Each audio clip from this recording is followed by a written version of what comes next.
ఈ మాటలు వింటున్న నా ప్రియ సహోదరి సహోదరుడా, నిన్ను బట్టి నేను సంతోషపడుతూ ఉంటే మనుషులను బట్టి నువ్వు బాధపడవలసిన అవసరం నీకు లేదు. నేను నీతో ఉన్నప్పుడు నీకు విరోధి ఎవరు? అందుకే నా యేసయ్య ఏమంటున్నాడంటే, యెషయా గ్రంథం 51:7-8 వచనాల్లో, నీకు విరోధంగా రూపింపబడిన ఏ ఆయుధము వర్తిల్లదు అని.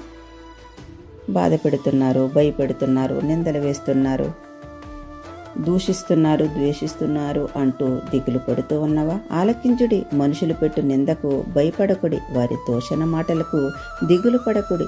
వస్త్రమును కురికివేయనట్లు చెమ్మటి వారిని కురికివేయను అని నా యేసయ్య చెప్పిన మాటను మరిచిపోయావా నా ప్రియ సహోదరి సహోదరుడా? నీవు లేని జీవితం నాకు వద్దయా, నీవుంటే నాకు ఎంతో మేలయా.